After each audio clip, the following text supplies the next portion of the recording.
So I firmly believe that if you ever want to become great or super successful at something in your life, you need to be obsessed. You need to think solely about that one thing, and whether this is trading, you should be obsessed with trading. If you want to make a lot of profit, you need to be obsessed. Before we start, I obviously want to say that if you want to make average returns, you want to do fairly well, you want to make minimal profits, enough to live basically, then you don't have to be obsessed.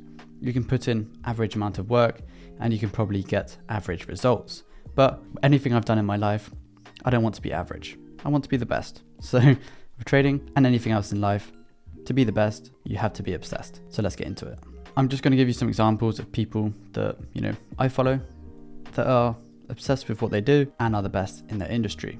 We're going to start with Elon Musk, for example. He was utterly obsessed with his businesses, with coding, with software.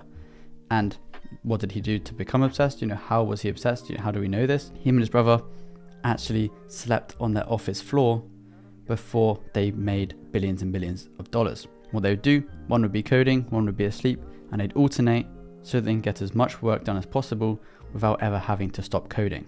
Instead of getting an apartment, we just rented a small office and we slept on the couch.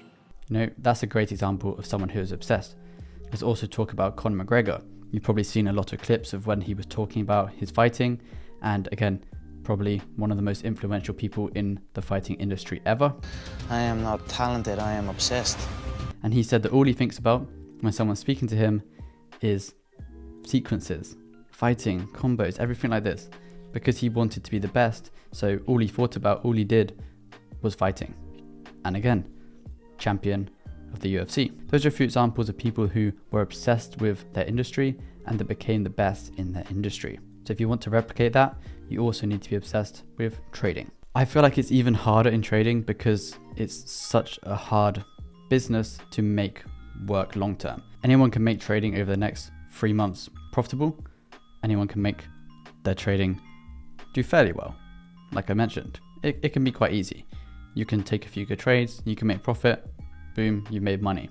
You could trade prop firms, fail 5 challenges, pass 1, you make some profit, boom, you've made money. But long term, this is not enough.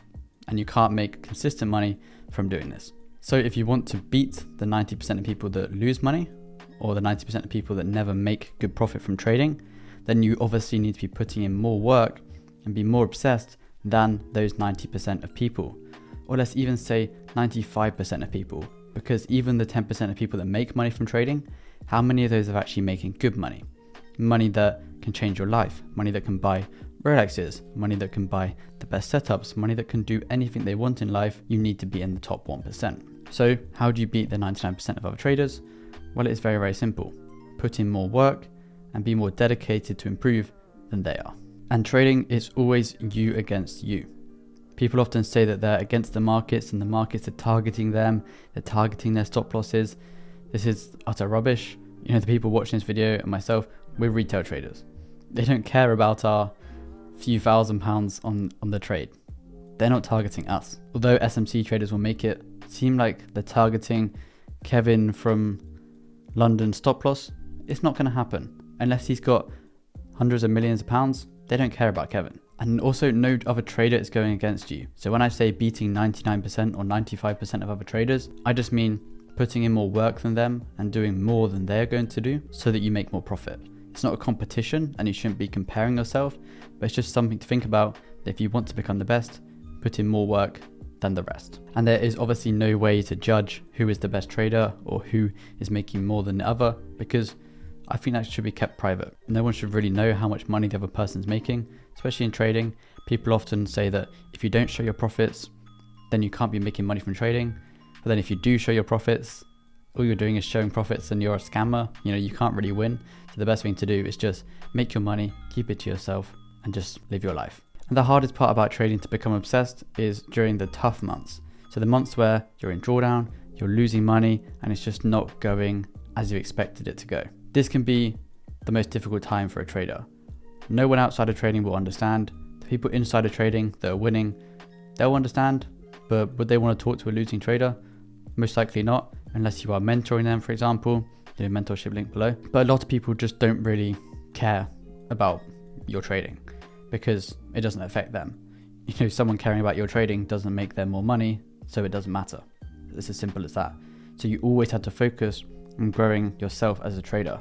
Improving yourself month after month is the only way to improve and become the best. Especially in this losing months define a trader. It defines how profitable they're going to be. If you can't trade and keep your composure when you are losing, when you are struggling, then how can you expect to make money over the next 5 years?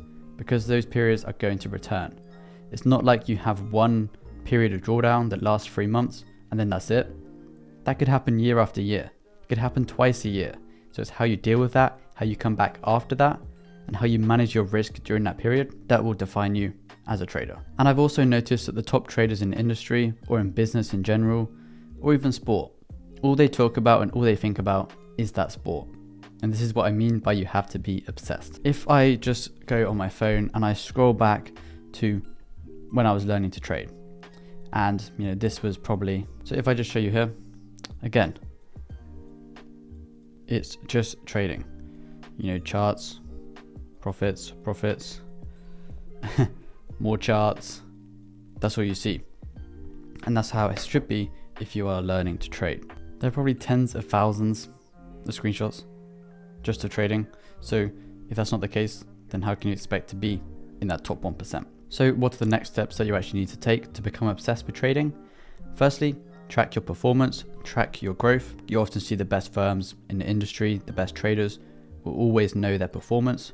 They'll always know their weekly tilts. They'll know how well they're performing over the quarter. They'll know when to risk more. They'll know when to risk less. They know every single stat about their trading. And if you don't know this, you're not obsessed enough. If you don't know exactly your win rate during certain conditions, your win rate during different market phases, you know, these are simple stats that you actually need to know. So if you don't know them, you need to know them. How can you learn them? From testing and reviewing previous data. With backtesting, you pretty much have access to unlimited previous data from the past 5 years, 10 years. With some cases, with some softwares like FX Replay, for example, you have years of data and you can look back and test multiple different ways of trading, multiple different risk, reward, multiple different parameters. So there is really no excuse for you not to be obsessed with trading. In 5 years ago, 10 years ago, a lot of these softwares weren't available. So it would be a lot more difficult to actually gain the understanding of your strategy. But now everything's out there. So many different softwares and tools. You can become profitable in a matter of months if you do everything correctly and full focus is on trading and being obsessed with it. So if you're not profitable, decide that you're going to put in the work, eliminate all distractions and put in all your effort into the markets and into understanding your edge and making it as profitable as it possibly can be.